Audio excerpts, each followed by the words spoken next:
Salut à toutes et à tous les amis, on se retrouve pour la review de WWE Raw du 3 août 2026. Donc Roman Reigns qui ouvre après SummerSlam, c'est le point positif, c'est qu'il y a une excellente ouverture de show avec Roman Reigns qui revient après sa grande victoire contre Seth Rollins.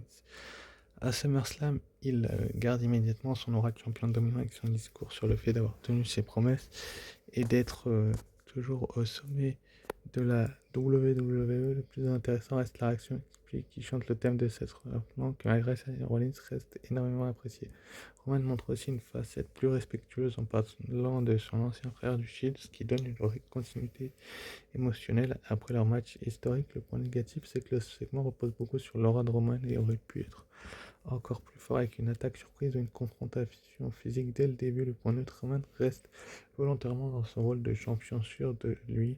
Je préfère construire lentement son prochain challenger. À mon avis, très bon début de Roman rappelle pourquoi il est encore le visage du show et installe directement l'ambiance après SummerSlam. Et c'était vraiment intéressant. Personnellement, j'ai beaucoup aimé quand ils nous ont mené en bateau, ils nous ont amené ça, quoi. C'était vraiment hyper intéressant et c'était vraiment la meilleure chose à faire, quoi. C'est encore une fois, c'est que mon point de vue, mais je trouve ça très intéressant que la jeu mène, ça nous mène en bateau avec Roman Reigns et ce qui va arriver juste après l'est d'autant plus intéressant parce que si je vous dis ce qui arrive après, ça va être vraiment hyper intéressant à voir dans les prochaines semaines parce que tout simplement c'est la méga star LA Knight qui va interrompre Roman Reigns. LA Knight arrive au meilleur moment possible, félicite Roman mais n'hésite pas à remettre en question sa légitimité, notamment en rappelant les interventions de passé. Leur échange fonctionne parfaitement car les dons une personnalité forte. Roman attaque LA Knight sur son manque de grands matchs et de grands accomplissements tandis que Knight répond avec son assurance habituelle. Le segment donne enfin l'impression que LA Knight est considéré comme une vraie star capable de rivaliser avec le champion. Le point négatif, c'est que le seul défaut est que la confrontation se termine rapidement. Un échange encore plus long aurait pu devenir un grand moment de promo. Le point neutre, la 2 garde sûrement une revanche ou un affrontement futur pour un plus gros événement entre les deux. Il y a un excellent face-à-face. Elena contre Roman Reigns, c'est une rivalité qui paraît naturelle et qui pourrait être énorme. Je suis complètement d'accord là-dessus et j'irai même plus loin. Je pense que c'est la suite pour Roman Reigns. Elena était mais il a fait le compte sur ses cousins, sur les cousins de Roman Reigns et il est heureux de l'avoir fait. Ils ont tous les deux gagné leur match d'ailleurs du côté de SummerSlam. Mais c'était vraiment intéressant de voir un LA Knight être mis en avant de la sorte, même si la WWE aurait pu faire autrement. Il aurait pu chercher à mettre un autre challenger. Bah, LA Knight est le challenger que la WWE pouvait mettre et c'était vraiment hyper intéressant. Passons au prochain à Jevon Evans contre Ethan Page. Donc le match qui est un bon match pour continuer la mise en avant de Young Audi. Jevon Evans, il montre encore son explosivité et sa capacité à retourner une situation compliquée. Ethan Page joue lui euh, parfaitement son rôle avec son côté opportuniste et arrogant. La victoire d'Evans est importante car elle confirme qu'il fait partie des jeunes talents que la veut construire. Sa performance montre qu'il peut tenir un match en solo à Raw. Et le point négatif, c'est que le match est assez court et que Ethan Page aurait peut-être mérité davantage de domination avant la défaite. Le point neutre, c'est la triche d'Ethan Page qui sert surtout à montrer son personnage et à protéger Evans. À mon avis, un match efficace qui continue l'évolution de Jevon Evans. Et c'est l'une, si ce n'est la meilleure chose à faire du côté de la WWE. C'était vraiment tout simplement de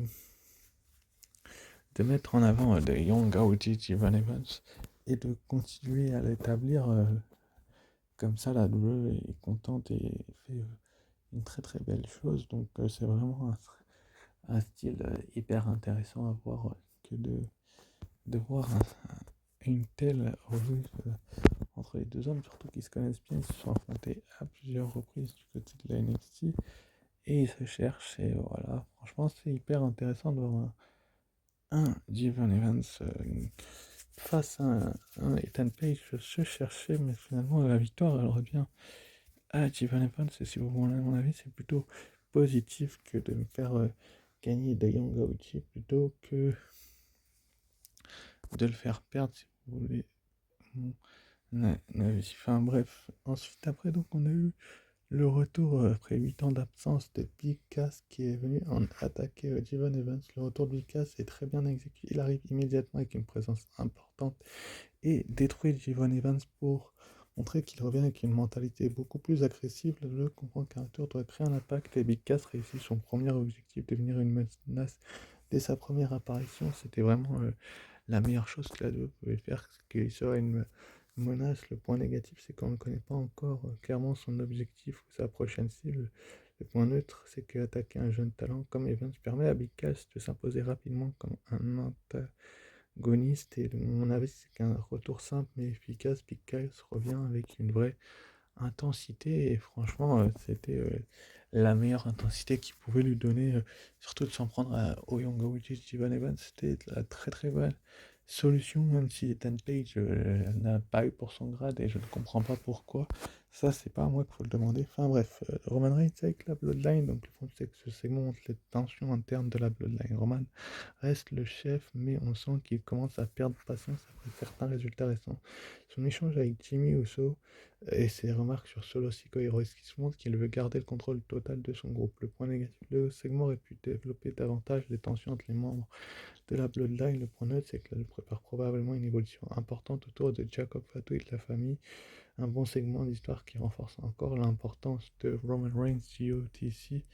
Et c'est même pour moi la meilleure chose qu'ils aient pu faire, c'est que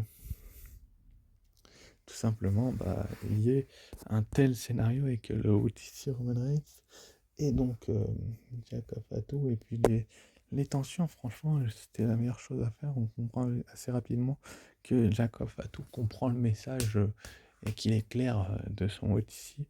Enfin, bref, on va passer au prochain segment. Donc, la toujours championne du monde, Liv Morgan, qui est là. Très bon segment pour continuer l'histoire du Judgment Day. Morgan arrive avec une grande confiance après sa victoire à SummerSlam et se présente comme une championne au sommet de son règne. Elle met aussi en avant Raquel Rodriguez et Roxanne Perez qui montre que la WWE veut présenter ce groupe comme une vraie force dominante à Raw. Le fait que Liv cherche déjà une nouvelle adversaire crée une bonne tension autour du titre mondial féminin. Le point fort est surtout l'attitude de Liv. Elle joue parfaitement la championne arrogante qui pense avoir dépassé toutes les autres. Le point négatif, c'est peut-être que Liv aurait peut-être pu avoir une confrontation directe avec une challenger plus rapidement au lieu de seulement provoquer la division féminine. Point note, la 2 garde plusieurs possibilités ouvertes avec les futurs adversaires de Liv. On avait un segment efficace qui continue de renforcer Liv Morgan comme une championne importante. Et là, je suis complètement d'accord avec ça. C'est vrai qu'elle est de plus en plus importante en tant que championne féminine, Liv Morgan, et que même j'irai plus loin. Elle peut être une championne qui va être vraiment mise en avant et chercher à renforcer son règne, quoi, tout simplement. Elle vient de battre Io Sky et là, elle renforce son règne. Et franchement, c'était peut-être la meilleure chose à faire. C'était de la faire trouver une telle diplomatie, une telle victoire. Et c'était peut-être la meilleure chose à faire. Donc, on va passer au premier match, au second match de la soirée. Sol Roca contre Roxanne Prenez. Un match court mais très dynamique. Sol Roca continue de montrer pourquoi elle est considérée comme une grande future star avec son explosivité et son style spectaculaire. Face à elle, on a une Roxanne Perez qui est également excellente dans son rôle du membre du Judgment Day, arrogante et protégée par Liv et Raquel. La fin par disqualification protège les deux catcheuses et permet de faire avancer l'histoire. Le match aurait clairement mérité plus de temps avec leur qualité et elle aurait pu offrir une vraie belle performance. Le point neutre, c'est que la victoire par disqualification permet surtout de maintenir Roxanne crédible sans affaiblir Sol Ruka. À mon avis, un bon passage pour la division féminine, surtout grâce au potentiel énorme de Sol Ruka qui vient juste de perdre le titre intercontinental et qui est tout de suite cherché par à être mise en valeur par notre ami Liv Morgan de la double, bref, les bookers, mais quand même, elle vient de perdre le titre et elle gagne par disqualification. Mais bon, à chaque fois qu'il y a un match, je me demandais, c'est souvent la même chose et c'est une très très belle chose aussi que la WWE fasse ça ainsi. Peut-être que c'est une meilleure solution, donc c'est à voir par la suite. Maintenant, comment ça va se dérouler? Est-ce que la WWE a besoin d'un tel match ensuite après? Donc Sol Ruka va se faire détruire par le Judgment Day et donc comme vous pouvez le voir elle va se retrouver vite mise KO au tapis. Et là, bah, on va un petit peu être surpris. Enfin, personnellement, moi, je suis assez étonné de ce qui va se passer, même si je vous en avais parlé dans ma review de SummerSlam. On a The Man, donc Becky Lynch, qui va débarquer pour effectuer son retour. Et donc, là, c'est un excellent retour. Becky Lynch revient immédiatement avec une présence de grande star. Il vise directement Liv Morgan et le championnat. Sa promo est très équilibrée. Elle rappelle son passé de grande championne et attaque Liv sur son règne en expliquant qu'une vraie championne doit défendre son titre. Le contraste entre l'expérience de Becky et l'assurance de Liv fonctionne parfaitement.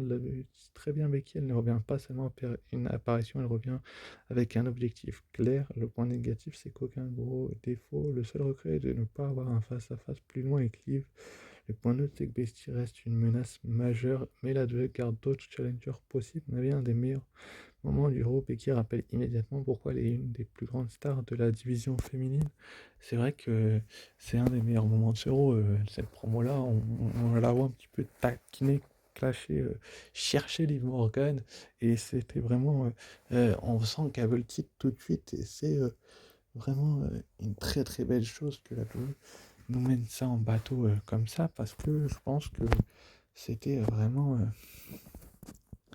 une des meilleures choses que la WWE ait pu faire, c'était vraiment de mettre en avant Liv Morgan, surtout qu'elle est étonnée, elle est frustrée, on sent que Liv Morgan est frustrée de devoir défendre son titre très prochainement, d'avoir une nouvelle rivale de retour pour son titre. C'est après qu'elle ait battu Asuka, il a pensé ne pas défendre son titre à nouveau pendant plusieurs jours, voire un mois, enfin bref, on m'aurait compris, là, elle a de l'adversité tout de suite, et même si elle est dans le Judgment Day, il n'y aura pas de quoi se plaindre, et après, donc, on va voir l'arrivée de Stéphanie Vaquer qui va faire son retour également. Le retour de Stéphanie Vaquer est une énorme, elle arrive au moment parfait pour apporter une nouvelle menace face à Liv Morgan. Roxane et Raquel, son attaque est forte car elle montre directement son caractère et son intensité. Elle n'a pas besoin de longues explications. Sa présence suffit à créer de l'intérêt. Le point négatif, c'est qu'on aurait aimé entendre davantage Stéphanie parler après son retour. Mais ça arrivera sans doute prochainement. On a également la 2 qui garde volontairement du mystère sur sa place exacte dans la rivalité. Mais mon avis, un retour marquant qui ajoute énormément de valeur là aussi à la division féminine.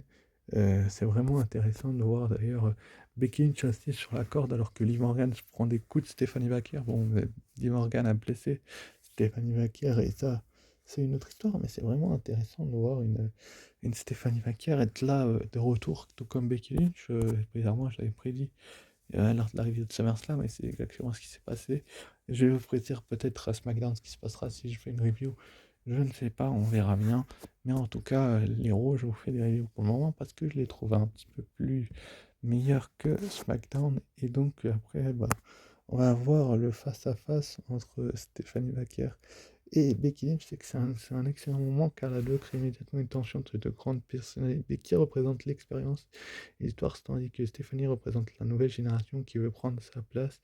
Le simple regard entre les deux suffit à créer une future rivalité possible. Le segment est très court et aurait pu être encore plus intense. La deux garde plusieurs options, Becky contre Stéphanie ou une alliance temporaire contre Liv Morgan. On avait un très bon teasing pour l'avenir entre ces trois jeunes femmes, mais avoir même un match à trois, ça peut être vraiment une possibilité, quelque chose de très intéressant que la WWE va nous mener donc à ce scénario-là. Peut-être qu'on va avoir un triple menace dans un PLE futur. Peut-être qu'on aura juste un contrat entre Becky et Stéphanie et qu'elle va intervenir. Enfin, vraiment, c'est vraiment intéressant de voir ce qui va se passer maintenant dans les prochaines semaines. Tout que Becky et Stéphanie maintenant sont de retour et que c'est très intéressant parce qu'elles veulent tous les deux le titre, elles veulent tous les deux que l'une ou l'autre soit en dehors du chemin de l'autre. Enfin bref, on passe à la suite. Obafemi qui prend donc la parole. C'est un 5 sur 5, donc encore un excellent segment pour Obafemi après sa victoire contre, je ne citerai pas son nom, à SummerSlam. Il arrive avec une vraie confiance et explique qu'il représente la nouvelle génération. Le respect envers, je ne citerai pas son nom, est très bien amené. Bah, ne cherche pas à effacer, je ne citerai pas, il explique que je ne citerai pas son nom. L'a testé, lui a permis de prouver qu'il appartient à l'élite. Cette promo montre qu'Oba possède quelque chose de rare, une présence de futur superstar mondial. Le point négatif, c'est qu'il n'y a aucun défaut majeur. On aurait simplement aimé une promo encore plus longue. Là, donc, on serait clairement Oba comme un futur visage de la compagnie. Un des meilleurs segments de la soirée. Oba, mais il semble prêt pour les plus grands rôles du côté de la WWE. J'irais même plus loin. peut-être que les plus grands rôles l'attendent dans un futur plus ou moins proche, et que c'est ce qui va se passer dans les prochains mois, dans les prochains jours, dans les prochaines semaines, c'est qu'on aura un nouveau FMI vraiment mis en avant, qui ne cherchera pas les noix, ce que la douleur veut lui faire manger, mais franchement, j'apprécie comment ils nous ont amené de couleurs au FMI comme ça. Donc, c'est à voir maintenant ce qu'ils vont faire par la suite. Est-ce qu'on va avoir un Obafemi qui va être sur les devants de la scène ou pas? Enfin bref, on a eu un face-à-face avec One Breaker juste après, donc un excellent petit segment qui prépare une énorme rivalité. Le simple regard entre Oba et Braun Breaker crée une vraie sensation de confrontation entre deux monstres de la nouvelle génération. Deux jouent parfaitement sur leur ressemblance. Deux athlètes puissants, rapides et présentés comme des futurs champions. Il n'y a pas besoin de beaucoup de paroles. Leur présence suffit à vendre le combat. Le fait que Braun reste fixé sur Oba pendant son match montre aussi qu'il voit en lui une menace sérieuse. Le segment est très court et quelques mots échangés auraient pu rendre le moment encore plus mémorable. Prendre son temps avec un éventuel match qui est probablement le bon choix pour construire une grande affiche. Un face-à-face simple mais très efficace. Bafemi comme Braun Breaker peut devenir une rivalité majeure de la nouvelle génération. C'est pas faux et c'est peut-être même ce qui va se passer dans les prochaines semaines. Et voilà quoi, je suis quand même assez surpris et étonné de comment la douleur nous a mené en bateau avec Obafemi et Braun Breaker. Franchement, Obafemi sort une grosse victoire et on sent que Braun Breaker est un petit peu jaloux. Enfin bref, passons au prochain match. Braun Breaker contre Joe Hendry, un match court mais qui remplit parfaitement son rôle. Braun Breaker continue d'être présenté comme une machine dominante avec son explosivité et son incroyable puissance. Joe Hendry apporte son énergie habituelle et montre qu'il peut rivaliser avec les grandes stars d'Euro. J'utilise ce match pour rappeler que Braun est dangereux, surtout après son regard avec Obafemi. La victoire de Braun est logique, il doit rester crédible avant une possible confrontation avec Oba. Le match aurait mérité plus de temps avec deux catcheurs aussi populaires. Un combat plus long aurait pu être très intéressant. Le point de Joe Hendry ne perd pas beaucoup de valeur car l'histoire principale est clairement le tour de Braun et Oba. Un bon match de construction qui renforce Braun Breaker comme une future tête d'affiche. Mais bon, on en avait un peu rien à faire de Joe Hendry, sincèrement. On se doutait qu'il allait être là pour se faire un petit peu laver, dominer, ce que vous voulez. Et franchement, c'est ce qu'il fallait faire avec Joe Hendry qui se fait découper par un Spear. C'était ce que la WWE aurait dû faire depuis le début. Je suis quand même content que Braun Breaker ait gagné ce match parce que ça prouve qu'il n'est pas déstabilisé en fait par la présence de deux rouleurs. Et franchement, on va voir par la suite ce que WWE va nous réserver. Enfin bref, donc après on va avoir le post-match où Braun Breaker va s'en aller. Et donc on a Akira Tozawa qui attaque Austin Theory. Un bon match pour sauver justement qui est Austin Theory qui voulait profiter pour attaquer Joe, mais Tozawa pour défendre son colosse. Ça montre une facette plus sérieuse de Tozawa et crée une possible nouvelle rivalité avec Theory. Le segment arrive un peu rapidement et manque encore d'enjeu. Ça me prépare une histoire secondaire autour de Theory et Tozawa, un petit segment simple mais utile pour faire avancer plusieurs personnages.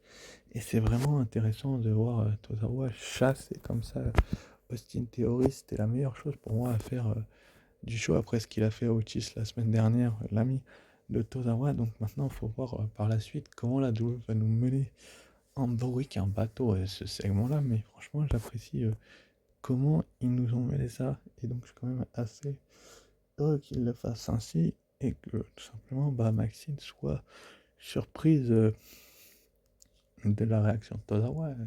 Ça, je comprends tout à fait. Enfin, bref. Ensuite, après, donc, on a une interview de Big Cass qui donc tout simplement une très belle promo de retour pour expliquer son absence de 8 ans et son envie clairement revenir pour faire des victimes. Le côté personnel, et bien Cass ne cherche pas seulement à revenir comme un ancien nom, il revient avec une nouvelle attitude plus agressive. La phrase sur qui était simplement sur son chemin montre parfaitement son rôle de destructeur. Il faudra rapidement lui donner une vraie rivalité pour confirmer ce retour.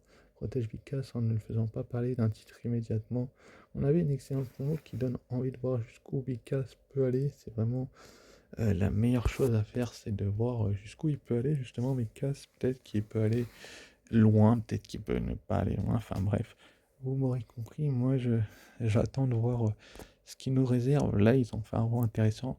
Ça m'a donné envie un petit peu de faire une review. Des fois, j'en ai pas envie parce que les choses ne sont pas intéressantes. Là, c'était intéressant.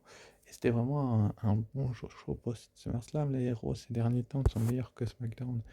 Et ça, je ne fais que de le répéter. C'est bien dommage que SmackDown soit mis en difficulté de la sorte. Enfin, bref, on passe au prochain match. Donc, Chad Gable et Penta contre Dominic Mysterio et Jay Dillon. Très bon passage pour continuer l'histoire autour du titre interne. La célébration de Chad Gable, après ça a été importante. Il reçoit enfin la reconnaissance qu'il mérite après des années de travail. La présence joue beaucoup de crédité, leur respect mutuel montre une belle rivalité sportive. Dominic et JD jouent parfaitement leur rôle de tricheur du Judgment Day. Le match mélange bien technique, spectacle et storytelling. La victoire de Gable et Penta renforce Gable comme un champion sérieux. Le résultat était assez résilié. Le Judgment Day perd encore un match qui peut réduire légèrement leur menace. Le point neutre, c'est que Dominic semble clairement préparer une future revanche pour le titre. À mon avis, un très bon match avec une belle mise en valeur de Chad Gable après son grand moment à SummerSlam. C'était vraiment la meilleure chose à faire que de faire ça ainsi, mais peut-être que la WWE aurait pu faire mieux et dû même faire mieux parce que j'ai l'impression qu'il y a des moments où la WWE un petit peu se trompe autour de Dominic Mysterio qui est un très très bon catcheur. Il va falloir le reconstruire, le laisser catcher quand tu as des bons plans pour lui, quand il gagne ces matchs-là ces derniers temps. C'est un petit peu plus compliqué, enfin c'est mon avis, encore une fois, je peux me tromper, mais je trouve ça dommage le fait que Dominique perde ses matchs et que tout simplement le Judgment Day ne sert pas à grand chose du côté des hommes. Du côté des femmes, c'est plus intéressant car Raquel est championne intercontinentale et Liv championne du monde. Mais du côté des hommes, c'est la cata pour le Judgment Day. Je trouve ça dommage, mais encore une fois, c'est très bien que Chad Gable ait gagné pour qu'il ait un autre grand moment avec le titre intercontinental et surtout avec son ami et partenaire et adversaire Penta. Ça renforce forcément son rôle de champion sérieux. Enfin, bref, passons au main event. Jacob Fatu contre Royce qui est Street Fight. Un excellent main event brutal. Jacob Fatu retrouve son rôle de monstre incontrôlable avec une intensité impressionnante. Royce montre aussi beaucoup de courage en allant dans un combat violent face à quelqu'un de beaucoup plus dangereux. L'histoire avec la Bloodline apporte une vraie émotion. Fatu refuse de considérer Kiss comme sa famille, ce qui rend le match plus personnel. La fin, avec l'arrêt de l'arbitre, protège Fatu comme une menace majeure. Point négatif, la brutalité finale peut diviser certains fans. Fatu paraît presque impossible à arrêter, ce qui limite parfois ses futurs adversaires. Point 2, cette victoire semble préparer Fatu pour un rôle encore plus important dans la Bloodline. On avait un très bon main event qui confirme Jacob Fatu comme l'un des personnages les plus dangereux de la WWE. Je suis complètement d'accord là-dessus. J'irai même plus loin. J'ai l'impression que Jacob Fatu détruit tout sur son passage et qu'en solo, il est vraiment, en un contre un, en tout cas, il est vraiment inarrêtable. Il faut vraiment qu'il y ait des matchs par équipe avec ses cousins pour qu'il soit un petit peu plus en mieux retrait, en difficulté, mais de son côté, en un contre un,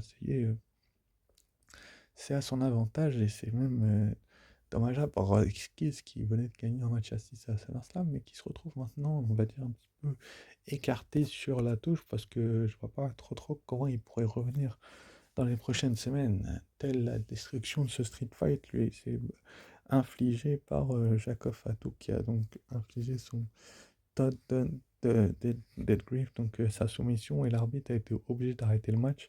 Et après, donc, Royce Keys s'est fait éclater donc avec une chaise dans le coin. Voilà quoi. Et il s'est retrouvé donc en, en sang. Et oui, je viens dire en sang, vous allez vous en rendre compte par votre image, par vous-même. Et voilà quoi, c'est vraiment le message de Roman Reigns qui a été compris par Jacob Fatou. Et c'est intéressant qu'ils le comprennent parce que y en a qui ne le comprennent pas forcément dans la famille. Et c'est même dommage en fait que eux ne comprennent pas dans certains moments les messages de Roman Reigns. Parce que peut-être que s'il avait parlé samedi avant le match, le résultat aurait été différent. Il devait se concentrer sur le sien de match. Mais bon, c'est une très belle victoire. Moi je trouve que c'est intéressant de voir un Jacob Fatou être carrément approuvé par Roman Reigns, quoi. Il a une excellente conclusion de rôle. Regarde, Roman Reigns envers Fatou montre qu'il voit en lui une arme importante. Roman garde son arme de chef de la. Il semble reprendre le contrôle après SummerSlam. Point négatif, on aurait aimé un échange verbal entre Roman et Fatou pour approfondir leur relation. Le point neutre, c'est qu'elle garde volontairement du mystère sur l'évolution de la Bloodline, mon avis, c'est que c'est une bonne fin qui donne envie de voir la suite entre Roman Reigns et donc Jacob Fatu. Et franchement, c'est hyper intéressant de voir un tel Oro avec un Jacob Fatu et un Roman Reigns qui vraiment se cherchent. C'est hyper intéressant de voir ça comme ça. Donc, c'est vraiment super. Ils lèvent tous les deux le doigt. Ils sont contents tous les deux l'un pour l'autre. Et franchement, bah, moi j'aime quand la deux construit des choses comme ça. Est-ce que c'est bien? Est-ce que c'est pas bien? Ça, c'est une autre histoire. Moi, je trouve que c'est très bien que la deux finisse le show ainsi car Roman Reigns après va se retrouver avec Rey Mysterio pour finir le show. La rencontre surprise entre Roman ouvre une nouvelle possibilité intéressante. Le lien avec la AA porte une dimension différente et pourrait créer un événement spécial. Le segment est très court et laisse beaucoup de questions.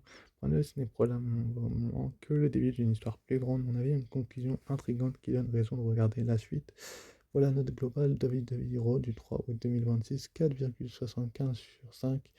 C'est un des meilleures éditions d'Euro depuis très longtemps. Après ça, je réussit parfaitement son épisode de transition, donnant de l'importance à plusieurs nouvelles histoires. Le show mélange retour majeur, nouvelle rivalité et conclusion du futur grand match entre Roman Reigns, Liv Morgan, Becky Lynch, Opa Fame, Braun Breaker redonne vraiment l'impression d'ouvrir une nouvelle période et c'est vraiment ce qu'il y a de plus intéressant. Et franchement, j'aime beaucoup l'idée de cette histoire avec Roman Reigns et puis Rey Mysterio qui ont une discussion. Enfin, bref. Donc, prévu, donc, prévu pour NXT cette nuit le Women's Championship Underground match, un match de championnat féminin qui devrait donner une belle vitrine aux deux catcheurs avec le style technique de Kendall Gray face à l'agressivité de Lola Vice. Ça a été hyper intéressant. On aura également le match pour les titres par équipe. Miles Born et Tavian Ice contre le Vanity Project, un match par équipe pour mettre en avant la nouvelle génération d'NXT et continuer la progression de Born et Heights qui se cherchent bien évidemment ces dernières semaines et c'est vraiment hyper intéressant. On aura également le match pour le titre Speed entre Zarya et Brent Sinclair, un affrontement qui devrait renforcer la domination de Zarya, présentée comme une future grande star de la division féminine. Je trouve que ce serait très intéressant que de continuer une telle rivalité. Et voilà quoi, c'est mon point de vue. On aura Tail et Jada Parker entre Carmen Petkovic et Natia, match féminin par équipe avec plusieurs talents qui cherchent à gagner en importance et c'est vraiment un sacré programme. Et enfin, on a également de programmer Keanu Cover contre A.K. Prosper, une opportunité pour deux jeunes talents de montrer leur potentiel et de se faire remarquer. Un épisode posé sur les futurs. La 34-5, donc n'hésitez pas à liker, commenter, partager et vous abonner si c'est pas déjà fait. Et sur ce, bah, je vous dis ciao, bye bye et à très vite pour une nouvelle vidéo, peut-être pour l'arrivée des NXT. Allez, ciao, bye bye et n'oubliez pas.